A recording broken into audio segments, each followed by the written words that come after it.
To make the surface tension stitch, make a chain that is an even number plus 3. I've decided to chain 17. Into the 4th chain from your hook, make 2 double crochets into that chain. And that skipped chain 3 at the beginning counts as a double crochet for the next row.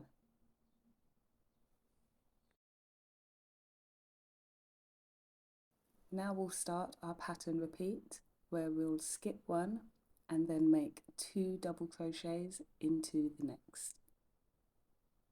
So that's 1 and 2. And keep doing that to the end of the row until you have just 1 chain remaining.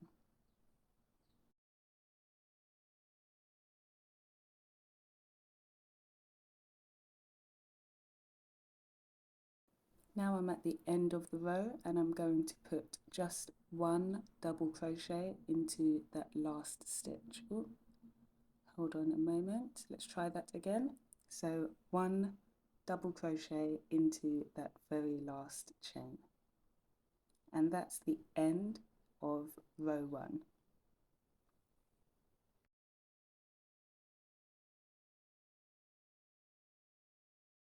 For row 2, chain 1 and turn your work and put a single crochet into that very first stitch. Then you're going to chain 1, and now we're going to work into the gaps that we've left from the row below with a single crochet. So I'll show you again. We'll chain 1, skip 2 double crochet and work into the gap from the row below, and continue to do this until the end of the row.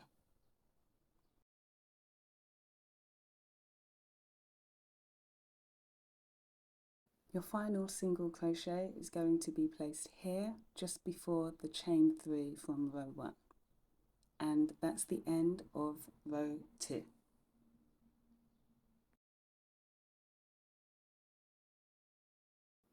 For row 3, chain 1 and turn your work, place a single crochet into that very first stitch and a single crochet into that very first chain space.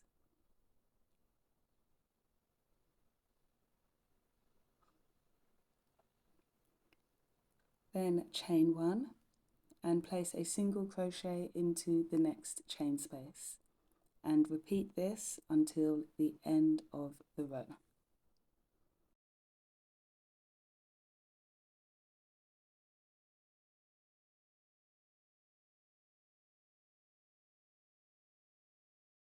At the end of the row, place your last single crochet into the single crochet from the row below. And that's the end of row 3.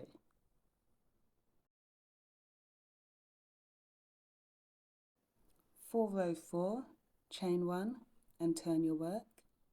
Place a single crochet into that very first stitch, chain 1 and single crochet into the chain space. Chain 1 and single crochet into the chain space, and repeat that until the end of the row.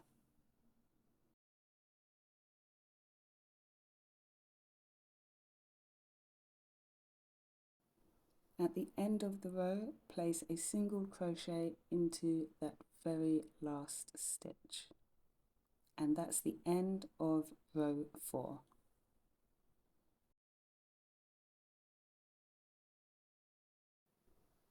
To start row 5, chain 3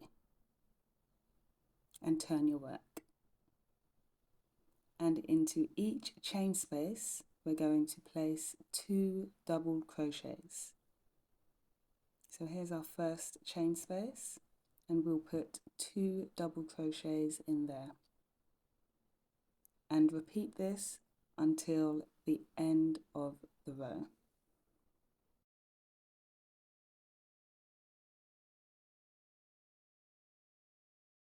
So I'm just finishing my last pairing of double crochets, and into that very last stitch I'm going to place one double crochet, and that's the end of row 5.